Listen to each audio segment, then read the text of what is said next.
Alright, we're here to do the review for Bloodsport, which is a movie that's always been like, I should really watch that, and I just never have. It's always one of those ones that's always mentioned, because I love Mortal Kombat, so every time everyone always mentions Bloodsport.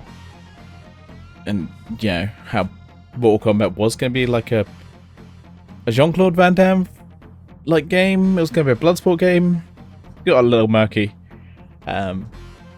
In terms of what it originally was, but it's undeniable that Johnny Cage clearly a lot of his design is taken from this film.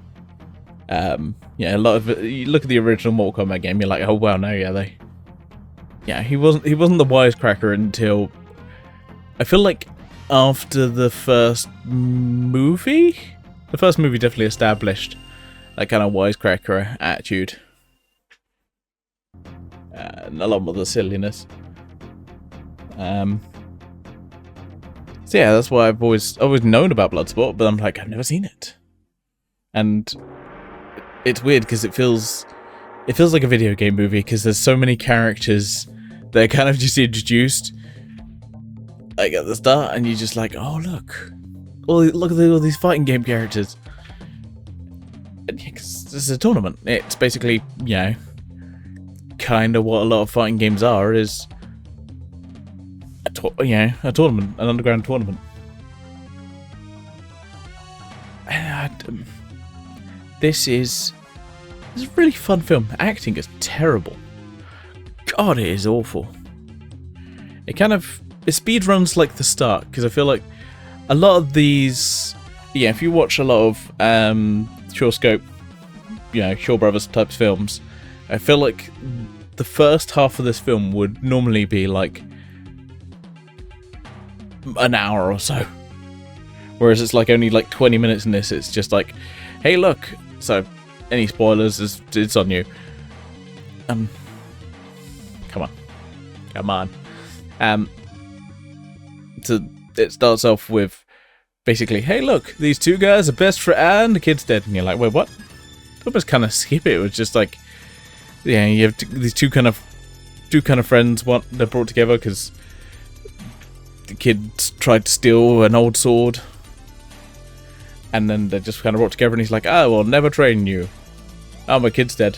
Well, I guess I'll train you, which is weird because he does it like 10 years later. So because originally just like, I really want to be trained, and he's like, no, I'll only train my son.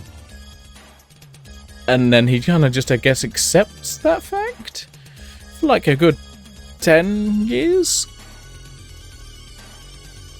and then he's just like, kid's dead. Well, I guess I will train you. And by the way, this is supposedly based on a real guy. I say supposedly because most people agree it's bullshit. Pretty much everything other than this guy say that's bullshit. Like, pretty much by all accounts.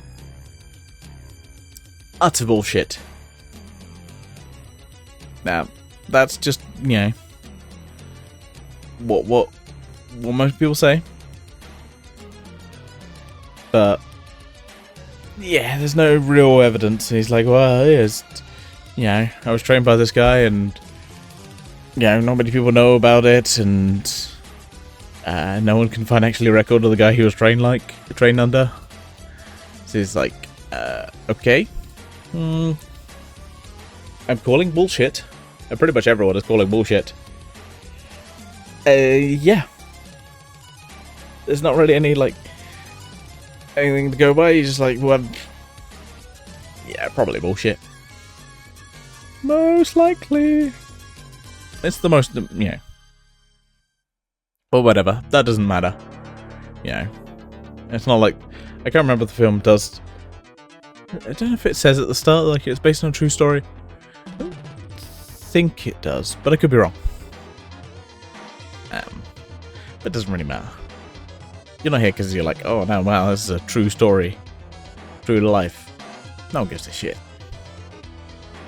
Yeah, it's not like some ones where you're like, oh, they're trying to paint it as like, you know, historical fact, and then they just bullshit.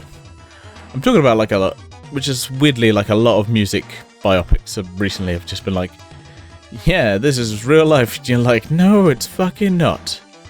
I don't know what it is. I'm on a weird tangent, but just like, why are so many of them just utter bullshit?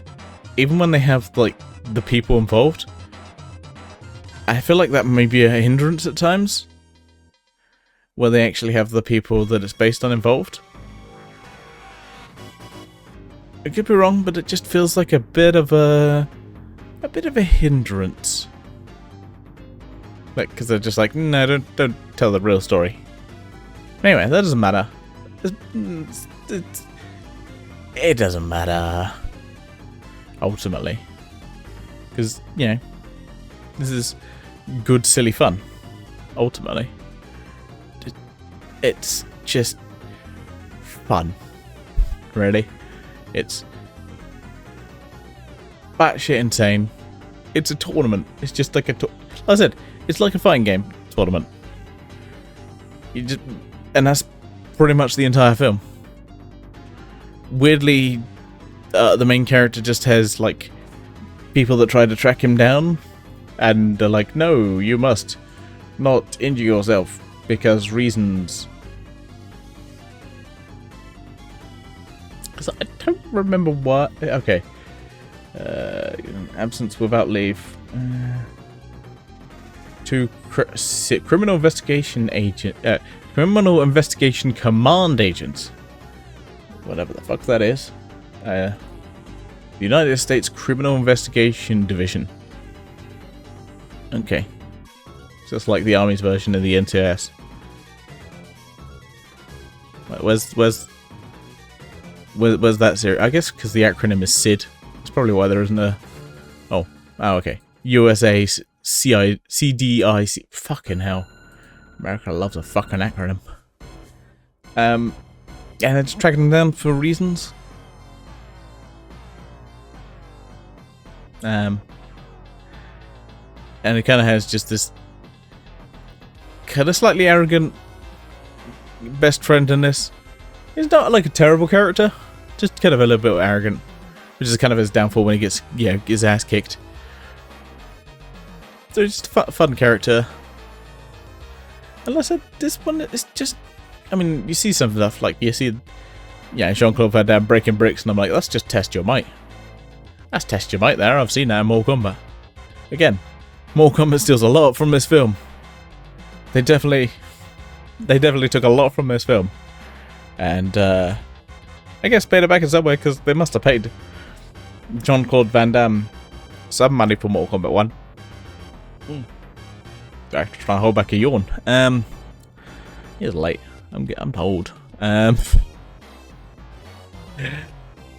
yeah. It's a tournament, it's silly. None of it really matters, and it's just fun.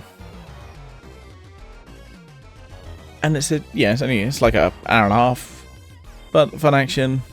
None of the action is like really memorable. In terms of fighting, And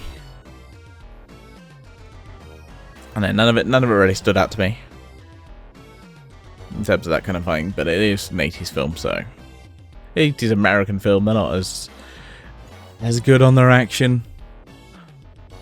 Yeah, I feel like it's only until like the 90s, early 2000s where there's actually good fighting in American films. I feel like it's a lot of Asian films that had really good fighting, and then American films kind of went, oh, we should really do something about good fighting. Because I feel like American films just didn't have really good fighting until, the 90s and like early 2000s. Mostly when then those Asian stars then came over to America and were like, like Jackie Chan or something like that. And then we started getting actually good fighting in American films. Yeah, this film, it's cheesy fun. It's enjoyable. It's not, it's a pretty simple plot. And it's supposedly based on a real true story. But most people say bullshit. Anyway, that's me talking about Bloodsport. I may have bought a few more Bloodsport films.